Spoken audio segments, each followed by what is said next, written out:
16 ఊళ్ళ వరకు వచ్చేసారమ్మా. టీంలు ఏర్పడి ఉన్నారు, 40 టీంలు ఏర్పడ్డాయమ్మా, 16 ఊళ్ళు.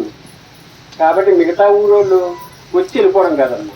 ఒక 10 మంది తయారైతే వాళ్ళని ఏం చేస్తామంటే ఒక వారం సేవ ఇచ్చి స్వామిని ఆ ఊరు తీసుకెళ్తాం. అక్కడ ఒక గుడిని చూస్తాం. ఆ గుడికి వెళ్ళి మీ అందరినీ మీరే కాదండి, మీ వెనకాల పూల అమ్మని తయారవుతారు. ఎందువల్లంటే ఇప్పుడు వరకు మన హిందూ ధర్మంలో భగవంతుడు ఉన్నాడా లేడా అన్న స్థితికి తీసుకొచ్చారు మన వాళ్ళందరూ. ఉన్నాడో లేడో ఏమో, ఉన్నా దండం పెట్టుకుంటున్నాం, జరుగుతుందో జరగదన్న డౌట్ వచ్చేసింది. కానీ ఇక్కడ స్వామి ఏం చేస్తున్నారంటే నేను ఉన్నాను, నేను కనిపిస్తాను, మీ కష్టాలు తీరుస్తానని క్లియర్గా కనిపిస్తున్నారమ్మా. ఎంత అదృష్టవంతులం మనం. మన ధర్మానికి ఒక విధమైన శక్తిని ఆయన పోస్తున్నారమ్మా. మళ్ళీ ప్రతి ఊళ్ళో కూడా శక్తిని పోస్తామమ్మా. దానిలో మొహమాటమైన ఏదో గుడి ఉంటుంది, ఆ గుళ్ళో మాకు శక్తి పదం జరుగుతుంది. మళ్ళీ ఆ గుళ్ళో కార్యక్రమం సేమ్ ఇలా జరుగుతుంది. కానీ ఒక్క రూపాయి కూడా తీసుకోవమ్మా. ఇప్పుడు చంద్రపాలని ఏమన్నా మీరు ప్లేట్లో డబ్బులు వచ్చాయనుకోండి, అక్కడ ఆ కమిటీకి అక్కడ చెప్పేస్తాము. ఒక్క పైసా కూడా మేము తీసుకోం. మేము మీ ఊరు వస్తే మాకు 5,000 6,000 రూపాయలు ఖర్చు అవుతుందమ్మా. ఎందువల్లంటే మీకు ఫ్లెక్సీ ఉంటుందమ్మా, స్వామివారి ఫ్లెక్సీ ఒకటి వేస్తాం. దానికి వేయడానికి 2,500 3,000 వరకు అయిపోతుంది. మా అక్కడ రావడానికి పోవడానికి దారి ఖర్చు ఎంత చూసుకున్నా ఒక 2,000 చూసుకుంటే ఒక 5,000 రూపాయలు మాకు ఖర్చు అవుతుంది. కానీ ఇంత కష్టపడి ఇంత ఖర్చును భరించి ధర్మాన్ని నిలబెట్టడం కోసం మేము అహర్నిశలు కష్టపడుతున్నామమ్మా.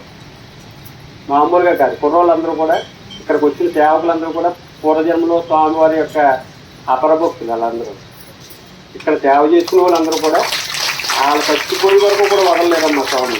ఎందువల్లంటే ఆ జన్మలో పడుకొని స్వామి అంటే ఎదుగుతుంది. కొన్నాళ్ళు దొరికి కొన్నాళ్ళు దూరం అయ్యి కొన్నాళ్ళు దూరం అయ్యి అలాగ అయిపోయిన వాళ్ళు వీళ్ళందరూ. అటువంటి వాళ్ళు ఇంకా జీవితంలో వదలలేదండి. ప్రాణం పోవాలి కానీ భగవంతుడు వదిలే ప్రసక్తి ఉండదు. ఇక్కడ తీసుకున్న సేవకులమ్మ. ఇప్పుడు ప్రతి ఊళ్ళో ఒక టీం ఏర్పడుతుంది తెలుసండి మీకు. వీళ్ళందరూ కూడా స్వామి భక్తులు ఒక జన్మలో మీరందరూ. మీకు ఎందుకు ఇక్కడ దర్శనం వెంటనే కలుగుతుంది తెలుసండి మీకు. ఎందుకు కలుగుతుందో తెలుసండి మీకు. ఎన్నో జన్మల నుండి మీరు తపస్సు చేసిన ఫలితం అమ్మ.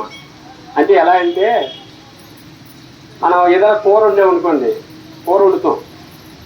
వండినప్పుడు ఆ కూర ఇలా గడితే కూర్చోండి, గడితే ఇలా తిప్పుతుంటాం. పచ్చిన వాసన వస్తుందమ్మా. బయట ఎవరో దూరంగా కూర్చుంటారమ్మా, కూర అయిపోయింది అని అడుగుతారు. మనం తిప్పుతుంటాం ఇలా గడుతుంది. తిప్పుతుంటే మనకే వస్తుంది కూర అయింది ఆ విషయం. ఎక్కడో ఉన్నవాడికి బయట మీ వారు మీ అబ్బాయి అన్నారు, అమ్మ కూర అయిపోయిందా అంటాడు. అంటే మీరు ఇంట్లో వండుతున్న వంటదే మీరు ఎక్కడో ఉన్న అతను అక్కడ ఏం జరుగుతుందో తెలియకుండానే అమ్మ కూర అయిపోయిందని అడిగాడంటే దాని అర్థం ఏంటమ్మా? వాసన. అలాగైతే పూర్వజన్మలో మన యొక్క వాసన బలం వల్ల ఆ స్వామి ఏం చేశారంటే 42 ఊళ్ళో చదివారు మిమ్మల్ని అందరినీ. అంటే ఎన్నో జన్మలు పడ్డ వాళ్ళు అందరినీ ఈ 42 ఊళ్ళు అక్కడక్కడ కొంతమందిని సర్దించారు. వాళ్ళు ఎవరి ముందు అడిగేస్తే వాళ్ళు ఇంకో ముందుకు 4 అడుగులు ముందుకు వచ్చేస్తారమ్మా. కాబట్టి స్వామివారు మీరు ఇలాగ ధ్యానం చేసిన వెంటనే భగవంతుడు కనిపించడం అంటే 1000 సంవత్సరాలు తపస్సు చేస్తేనే ఎమ్మెల్యే పర్వతాల్లో బోల్డ్ అంతమంది కనపట్టలేదమ్మా దేవుడు. ఇది తెలుసా విషయం. పిల్లలు అయిపోయి కూర్చున్నారు కానీ భగవద్ దర్శనం లేదు. కానీ ఇక్కడికి వచ్చేలా కళ్ళు మూసుకుంటే స్వామి కనపడుతున్నారు. అంటే ఇన్ని జన్మల నుండి మనం చేసుకున్న పుణ్యం ఏం చేసింది, ఇప్పుడు తీసుకొచ్చి మనల్ని ఇక్కడ కూర్చోబెట్టింది. కూర్చోబెట్టి ఏం చేస్తుంది, వచ్చిన వెంటనే ఇలా కళ్ళు మూసుకుని వెంటనే కనపడుతున్నారు. చూసి వాళ్ళకి ఎలా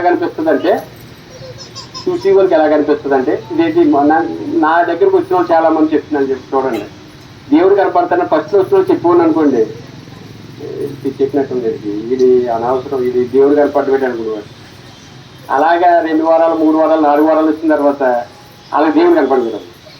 కనపడిన తర్వాత కళ్ళ నీళ్ళు వచ్చి గురువు గారు మీరు చెప్పింది కరెక్టండి బాబు, మీరు చెప్తే అప్పుడు ఏదో అనుకున్నా పిచ్చోడు అనుకున్నాను మిమ్మల్ని, దేవుడు కనపడబెట్టి కలియుగంలోని అలాంటిది మీరు అంటే నేను అప్పుడు అలా అనుకున్నాను, దేవుడు కనపడ్డాడు నాకు అని కన్నీళ్ళు పెట్టుకున్న వాళ్ళు ఎంతోమంది ఉన్నారన్న. కాబట్టి మీరు ఈ ఊళ్ళో అంటే చుట్టుపక్కల ఊళ్ళు విరవ కానీ విరవాడ కానీ, విరవ నుండి ఎవరు వచ్చారమ్మా?